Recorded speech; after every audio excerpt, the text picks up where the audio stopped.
Abra sua Bíblia, por favor, no Evangelho de João, capítulo 21, versículo 3. Evangelho segundo escreveu João, capítulo 21, versículo 3. Deus me deu essa palavra agora à tarde. Inclusive o tema dela, ele é meio clichê, né? Eu falei, meu Deus, mas é isso mesmo que Deus quer falar conosco. Você ainda pode chegar lá. Fala para o seu irmão, você ainda pode chegar lá.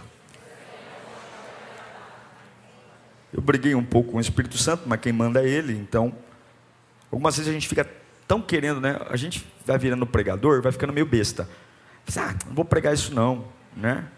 Mas aí, meu irmão, você vai para um lado, vai para o outro, e o coração, né? Eu me recuso a pregar algo para vocês que não faça sentido, que não queime aqui dentro. Então essa é a palavra que eu tenho certeza que Deus tem para nós aqui hoje. Evangelho de João, capítulo 21, versículo 3, diz assim: Vou pescar, disse-lhes Simão Pedro. E eles disseram: Nós vamos com você. Eles foram, entraram no barco, mas naquela noite não pegaram nada. Vamos orar. Deus, estamos chegando no final de novembro. Um ano que realmente, como até de forma repetitiva nós falamos isso.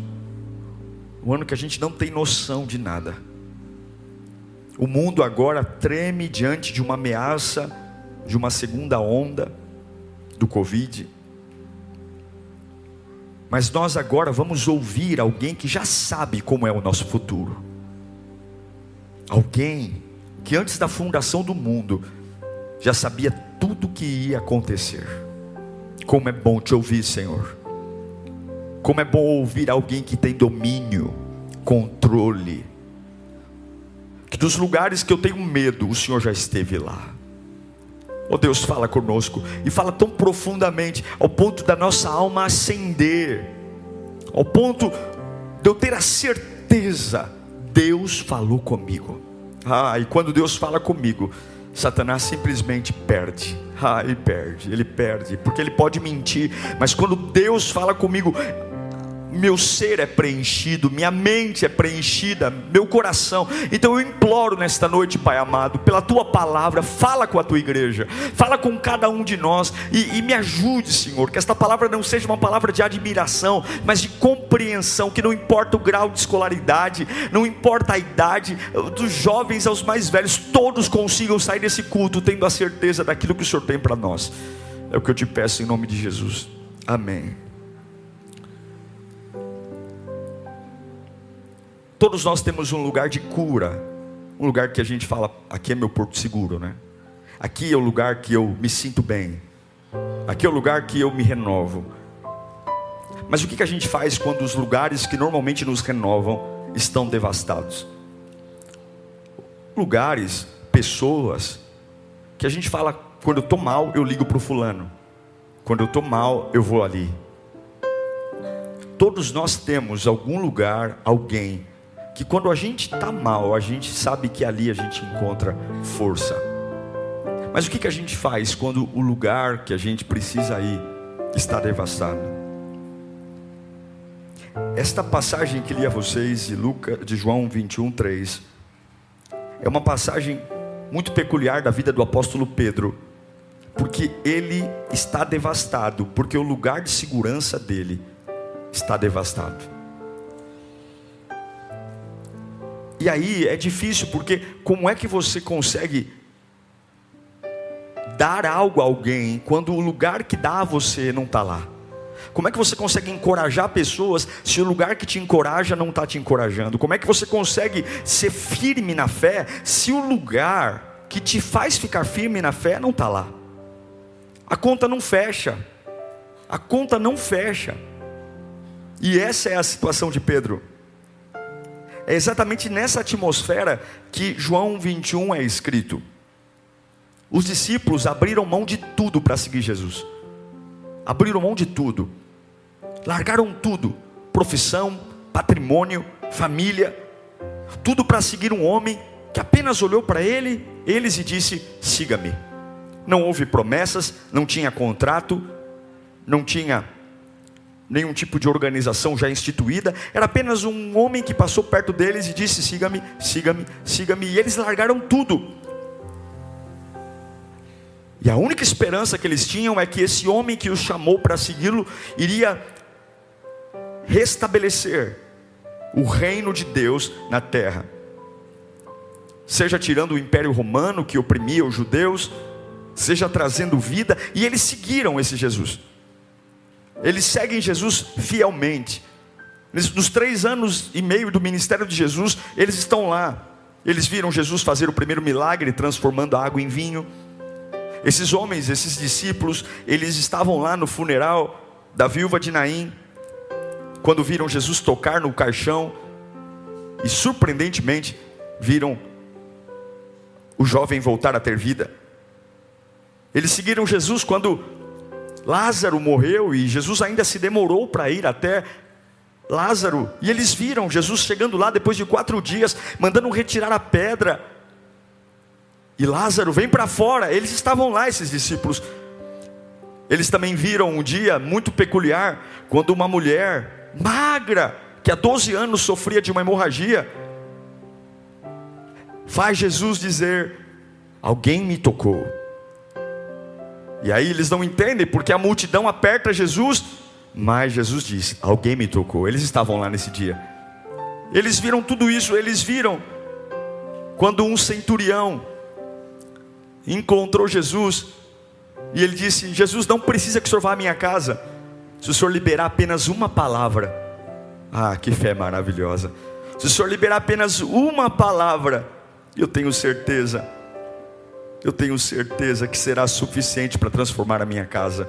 E eles viram Jesus liberar a palavra. Eles viram Jesus descer do barco depois de uma tempestade e chegar em Decápolis, e lá havia um endemoniado que morava em sepulturas, e viram aquele homem endemoniado cair aos pés de Jesus, e os demônios, que pareciam uma legião, entrarem nos porcos, e os porcos caírem desfiladeiro abaixo. Eles viram também quando entraram em Jericó.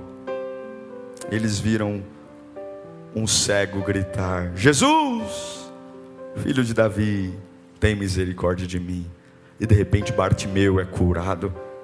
Eles viram quando simplesmente Jesus pregava numa casa tão cheia, que 4 amigos queriam levar o seu outro amigo, e aí tiveram que tirar as telhas do telhado e descer aquele homem na sua maca pelo telhado, e viram Jesus surpreendentemente curar aquele homem. Tantos milagres. Não posso esquecer também do milagre onde haviam mais de 5.000 homens, fora mulheres e crianças, e eles viram Jesus pegar um peixe, partir o peixe, e quando a mão de Jesus volta, tem peixe de novo na mão. Eles viram Jesus pegar um pedaço de pão, partir o pão, e quando a mão de Jesus volta, o pão está intacto na mão dele. E mais de 5.000 homens, fora mulheres e crianças, quase 13.000 pessoas, foram alimentadas com a marmitinha de um garoto. Eles viram. Mas quando Jesus foi para a cruz, eles enlouqueceram. Eles viram tudo isso.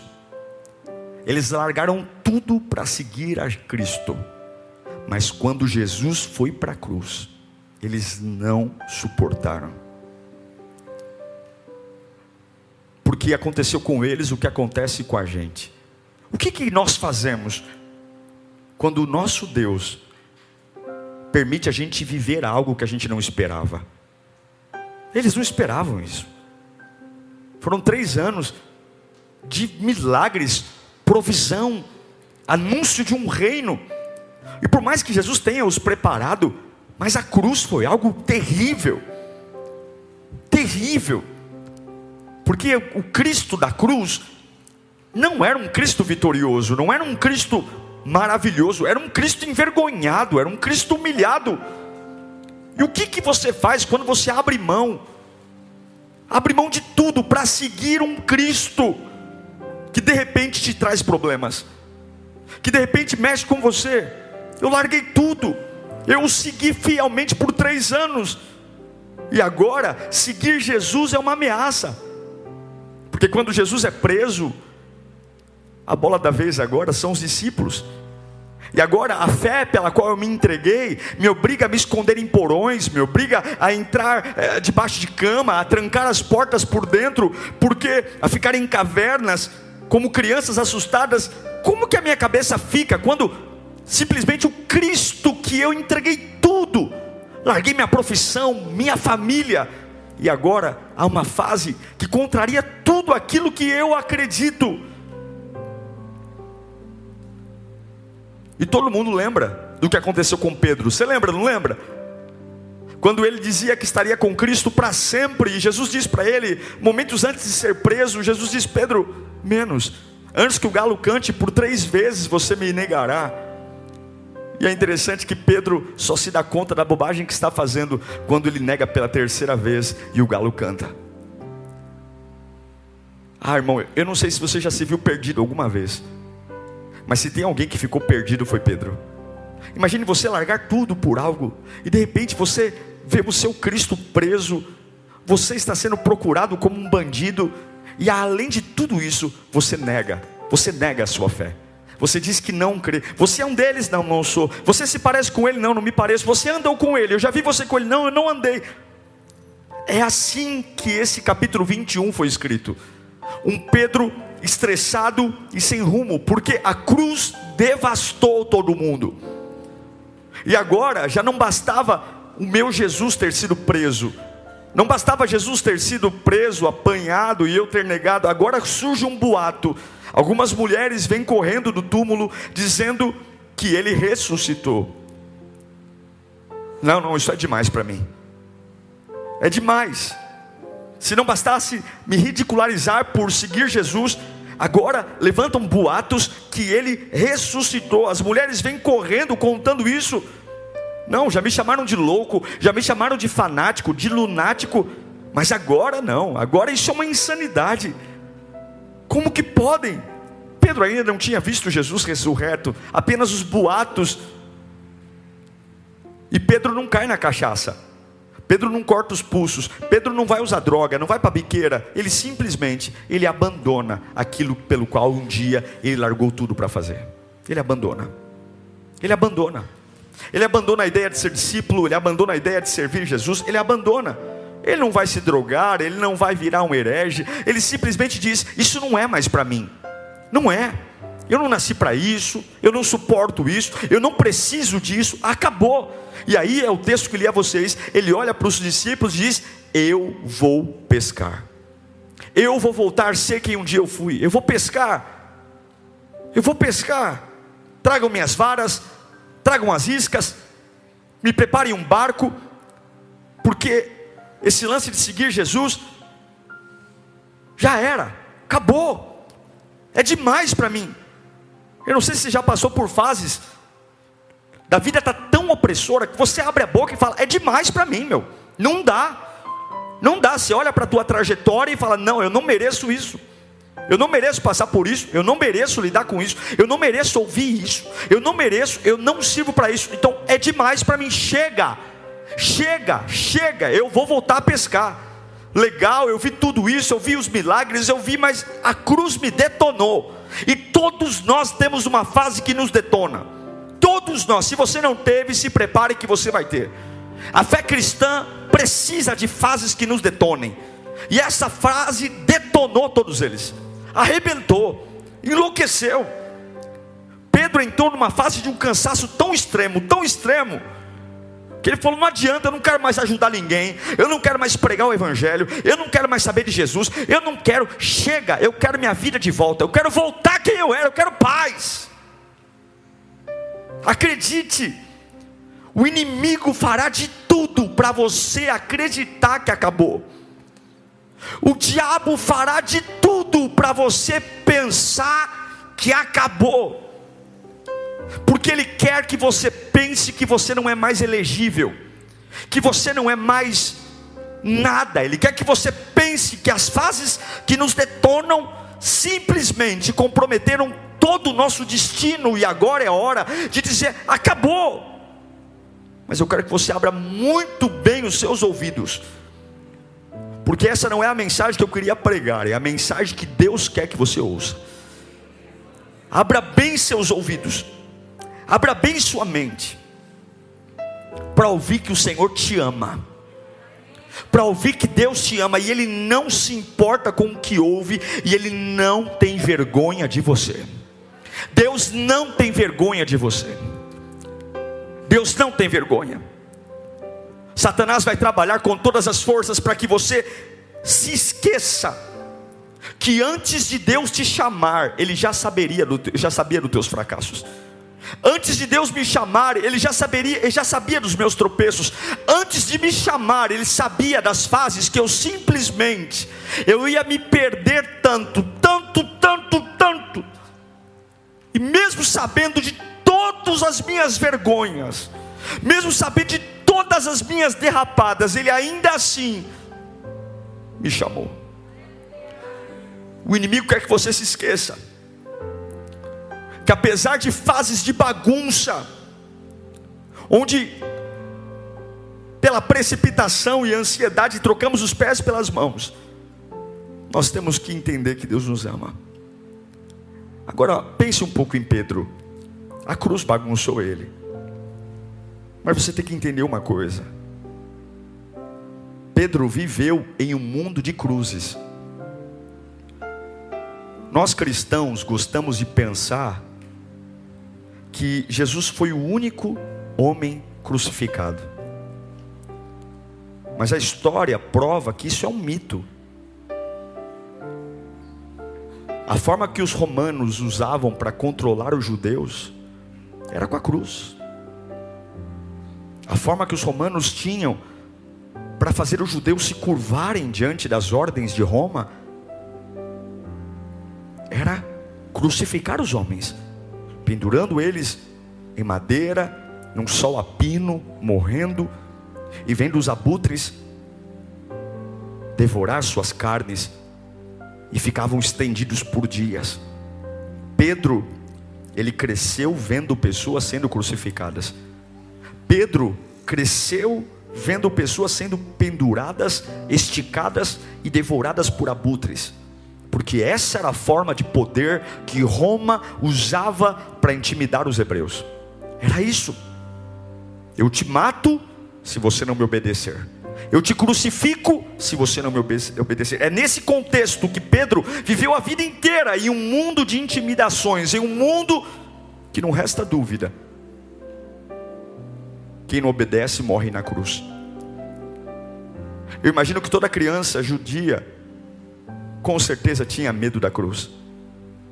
Todo mundo tinha medo, porque haviam vários exemplos do que aconteceu com pessoas que desobedeceram Roma. E agora você vê o teu amigo, o teu Salvador, o teu Jesus sendo punido naquilo que desde criança você tem medo. O teu Jesus sendo punido, e você agora é próximo dele. Com certeza a cabeça de Pedro bagunçou, porque todos nós temos medos, todos nós temos traumas, todos nós temos algo que a gente fala assim: ó, toque em tudo menos nisso, fala de qualquer assunto menos desse. Por favor, nós vamos viajar, mas já avisa todo mundo que nesse assunto ninguém toca. Por favor, nisso não. Porque quando eu ouço isso, quando falam disso, eu não consigo me controlar, eu desmonto. Todos nós temos, eu sei que a cruz não era só a crucificação do amigo Jesus Cristo, do Senhor Jesus Cristo. A cruz era a memória de alguém que cresceu vendo pessoas constantemente sendo humilhadas. E a cruz, para todo judeu e hebreu, era um trauma. Vão me matar também. Se mataram Jesus, vão me matar. Os romanos são capazes de tudo. Irmão, Pedro está perdido. Pedro está perdido. Ele quer dar um novo rumo na vida dele, mas ele está perdido. E eu acredito que quando ele fala assim: ó, eu vou pescar. Já viu aquelas vezes que você pega o carro ou entra num ônibus sem rumo? Você fala: eu vou para algum lugar, mas dentro da tua alma você sabe que você não está indo para lugar nenhum, você apenas quer se movimentar. Já passou por isso? Quando você entra num carro, ou quando você entra no metrô, ou entra no ônibus, você está tão perdido, você está tão chocado pelo que está acontecendo, que você só quer se movimentar, você nem sabe para onde está indo. E as pessoas até perguntam: para onde você vai? Você fala: eu vou no mercado, eu estou indo na padaria, eu estou indo no açougue. Mas dentro da tua alma, você sabe que é um conflito só seu, e você não tem como explicar para as pessoas. Você fala: estou indo para o mercado, estou indo para a padaria, mas você nem sabe para onde está indo, você apenas quer se movimentar. Eu imagino que quando Pedro olha para os outros discípulos e fala: eu vou pescar, ele estava apenas dando um destino, mas no fundo ele estava perdido. No fundo ele não sabia mais para o que fazer. A vida dele perdeu o chão. Ele apenas sabia que ele tinha que fazer alguma coisa, que ele tinha que ir para algum lugar, porque a vida dele bagunçou. De repente tudo aquilo que ele largou para servir não está mais lá. O Cristo dele está morto, e agora tem boato que ressuscitou. Agora ele é perseguido, ele não entende mais nada. É conversas da mente.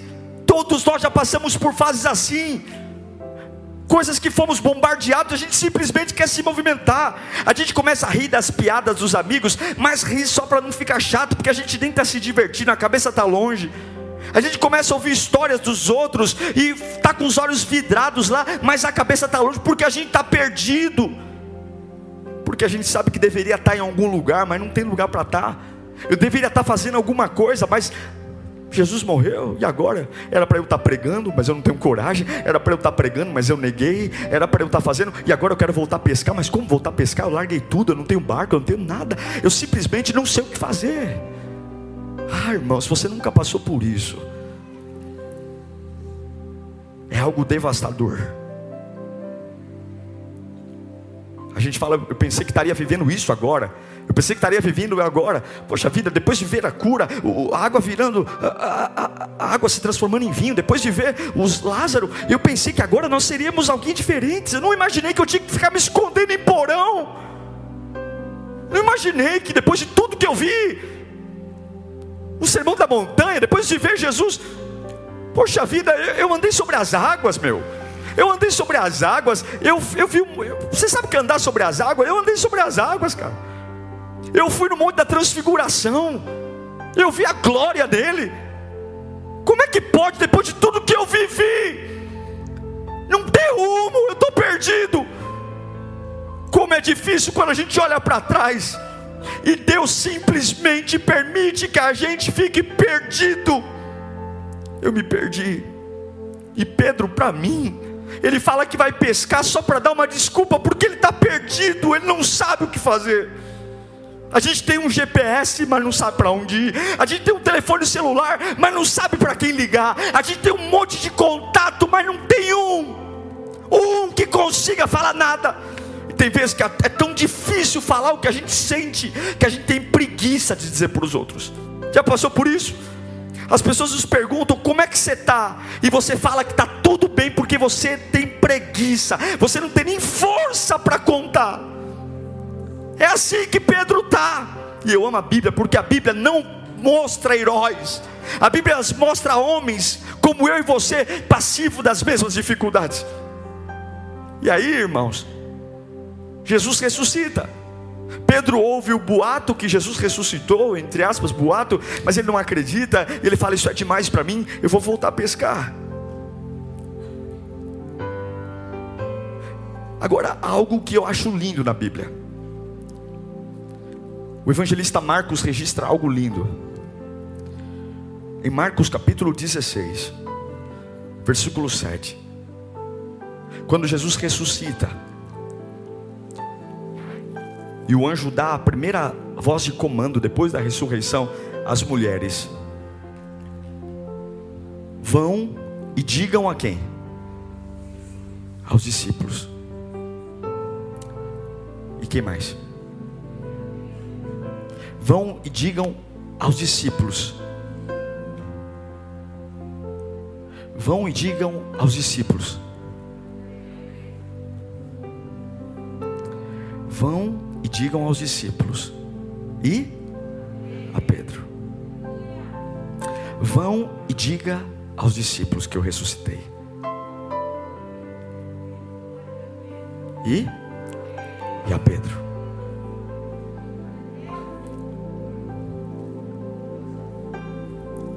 Vão e digam aos discípulos.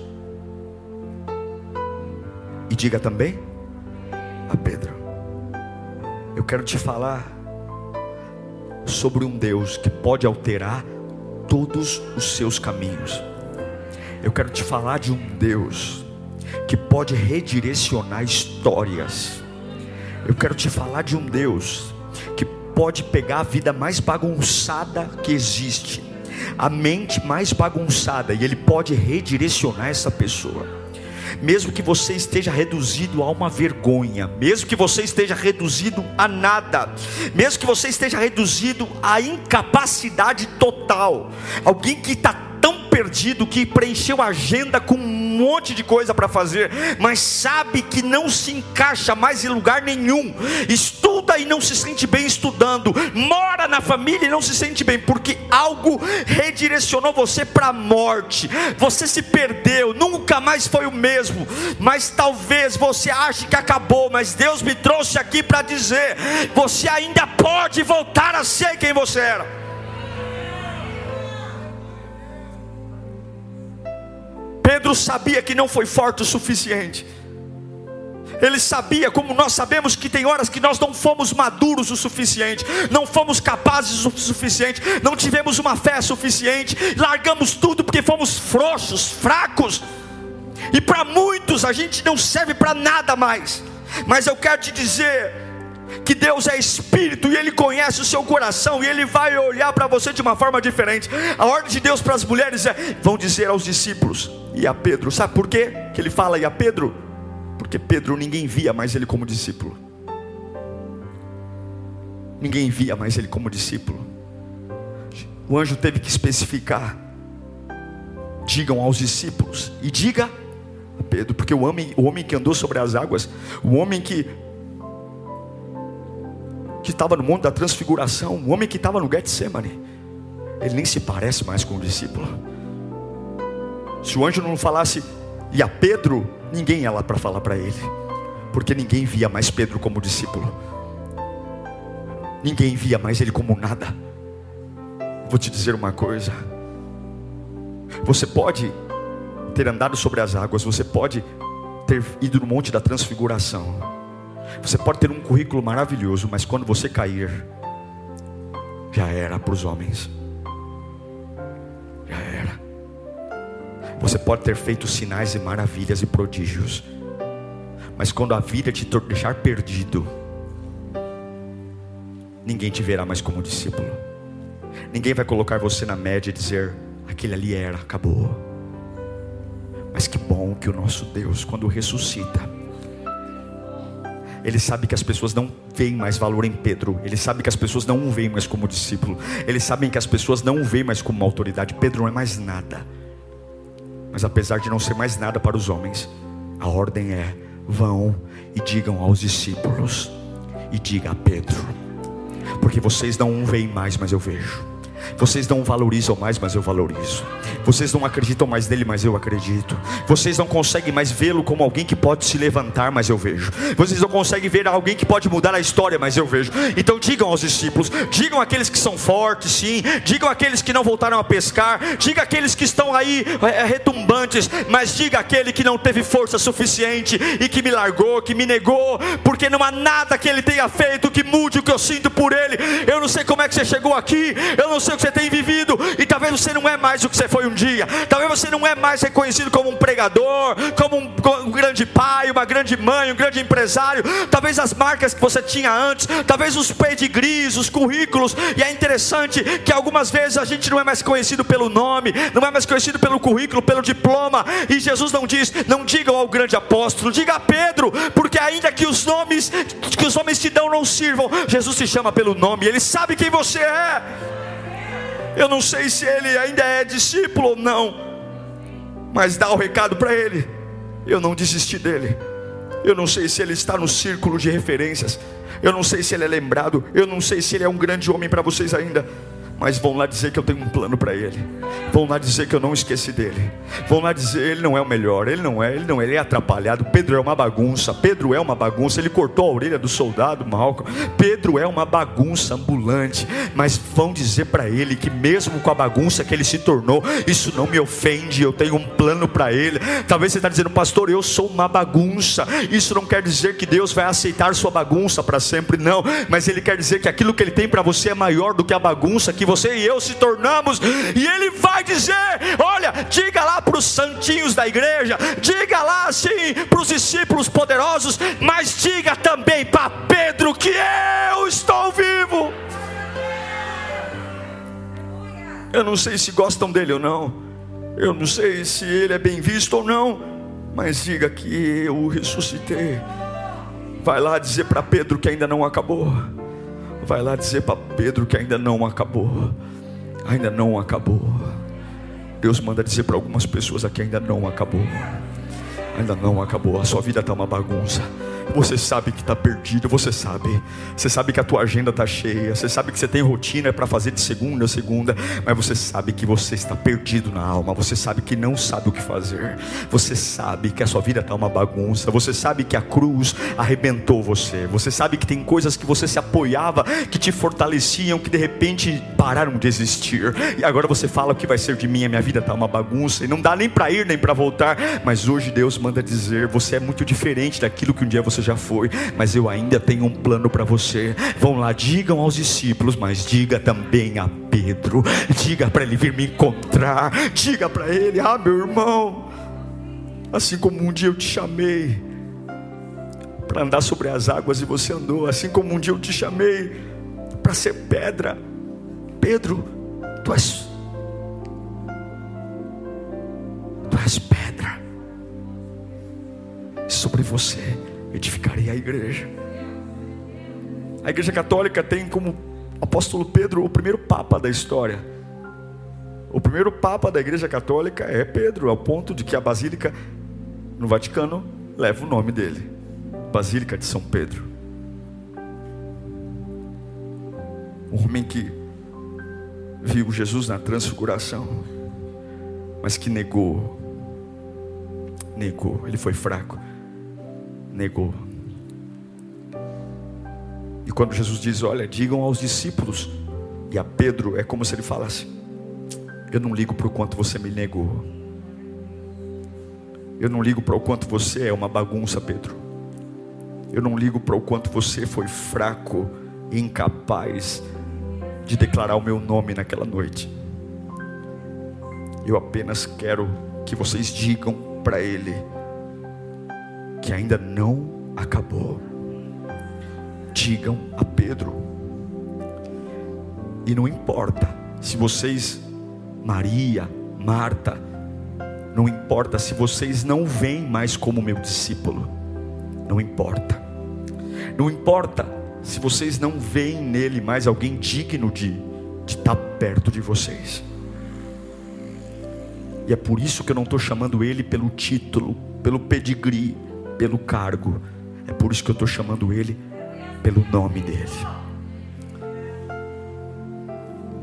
Eu te amo quando você tem dinheiro, e te amo quando você não tem dinheiro.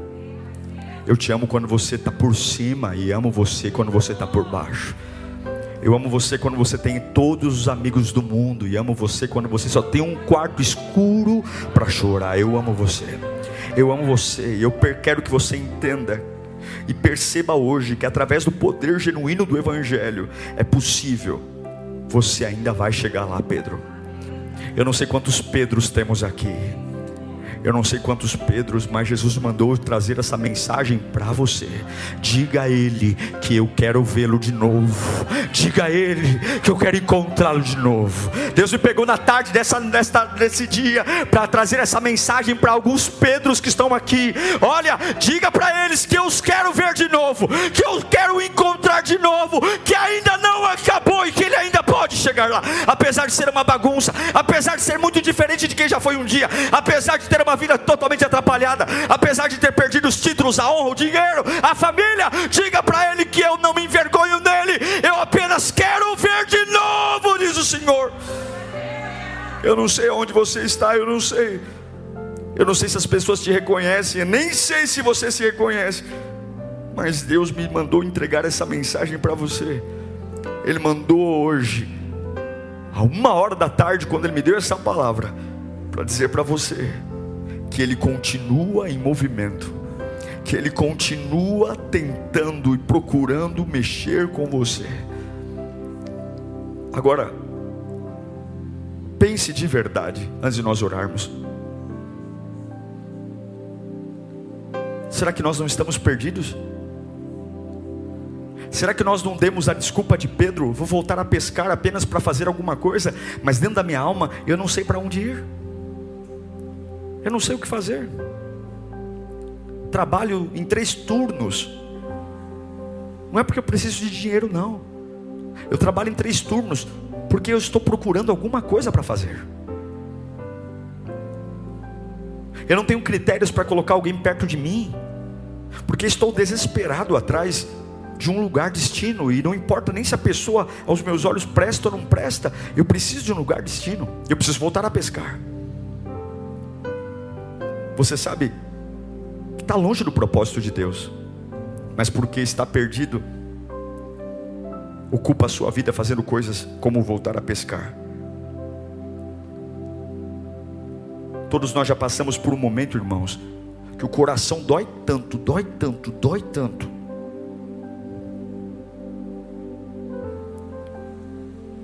que a gente fica como um doido atrás de uma resposta. E eu sei que todos nós aqui tem algo que nos tirou do caminho. Todos nós tem alguma coisa que aconteceu, como aconteceu a crucificação de Jesus, que arrebentou com o projeto de Pedro. E Deus manda dizer: eu não me importo em quem você se tornou depois do que aconteceu. Eu não me importo onde você está morando depois do que aconteceu. Eu não me importo com o que você fez com o seu corpo depois do que aconteceu. Eu não me importo dos lugares que você trabalhou. Eu não me importo. Eu não me importo. Tem muita gente que se importa, mas Deus manda dizer: eu não me importo. Aleluia. Eu não me importo. Eu não me importo se para muitos você foi um fraco. Eu não me importo. Eu não me importo se depois de ter andado sobre as águas você pegou uma vara e foi pescar parecendo que nada tinha acontecido. Eu não me importo. Eu não me importo se fisicamente você está diferente. Eu não me importo. Mas diga para Ele que ainda não acabou. Não. Você tem que ouvir isso com muita profundidade. É que eu quero encerrar. Porque o diabo vai tentar fazer de tudo para você pensar que você não é mais elegível, porque você não está mais no rol dos discípulos, porque você não merece mais ser chamado de discípulo. E você tem que entender que ainda que pareça que é tarde demais e que tudo está estragado, que o destino foi abortado, que Deus não me ama mais e que eu sou uma vergonha para Deus, eu quero que você saiba que antes de Deus te chamar, Ele já sabia de toda a vergonha que eu e você iríamos passar, e ainda assim Ele nos chamou. Olhe para mim e aqui eu encerro. Eu conheço muita gente que muda de ideia. Muita gente que um dia beija e outro dia apunhala. Muita gente que um dia te oferece alimento e no outro dia te oferece veneno. Porque as pessoas, elas simplesmente, elas mudam de ideia e mudam de opinião. Uma fase da vida elas têm a opinião de amar, e na outra fase da vida elas têm a opinião de odiar. Mas eu quero trazer uma revelação ao seu coração, e você nunca vai poder esquecer isso. Nunca, jamais. O diabo vai tentar que você esqueça, mas o que eu vou te dizer agora, nunca, jamais esqueça. O teu Deus, Ele nunca muda de ideia. O teu Deus, Ele nunca muda de opinião. Se um dia Ele chamou você, Ele continua tendo a mesma opinião de 20 anos atrás. Se um dia Ele levantou você, e apesar da tua vida estar uma bagunça hoje, a opinião de Deus é a mesma hoje. Digam aos discípulos, e diga para a bagunça chamada Pedro, que ele tem que ir a Galileia, e eu quero encontrá-lo de novo. Aleluia. O Senhor te ama, e você vai chegar lá de novo. Eu queria que você fechasse seus olhos nesse instante. Todos nós somos um Pedro, uma bagunça ambulante. Alguém que, se o anjo não falar, diga aos discípulos e a Pedro, nem as pessoas vão mais acreditar na gente. Talvez a gente não está mais na roda dos melhores, da família. E quando a gente olha para nós, a gente fala: realmente eu mereço isso mesmo. Eu mereço desprezo. Eu mereço ser jogado de canto. Oh meu Deus. Deus não muda de ideia. Feche os seus olhos e comece a ouvir a voz de Deus. Eu só estou dando um recado aqui. Eu só estou dando um recado. Ele mandou dizer: ó, diga a Pedro, diga a bagunça, diga aquele camarada que está perdido, tentando pescar e não é para pescar, e não sabe para onde. Diga para ele que eu quero vê-lo de novo. Diga para ele que eu amo. Diga para ele que eu ainda tenho algo para ele. Dá um recado, Diego. E eu vim aqui dar um recado nesta noite para você que está aqui, para você que está em casa. Deus manda dizer para você: quero vê-lo de novo.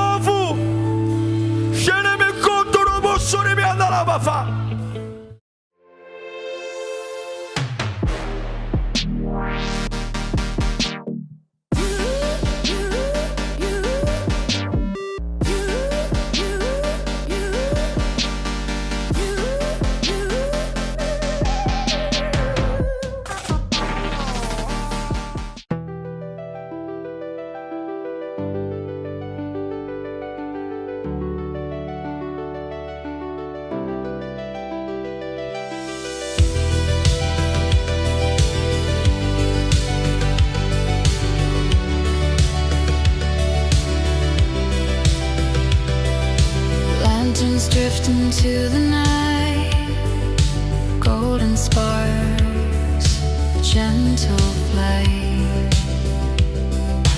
Every wish I never spoke rises high, a fleeting hope. Through the dark they softly gleam, carrying every silent dream. I reach my hand but touch the air, yet still I know they're floating there. Falling lanterns light the sky, every heartache left behind. Through the shadows, through the glow, they carry all we long to show. Even when the night feels cold and deep, these lanterns guard the secrets we keep. Whispers in the quiet wind, echoes of where dreams begin. Each flame a story, each spark a song, a fleeting place where we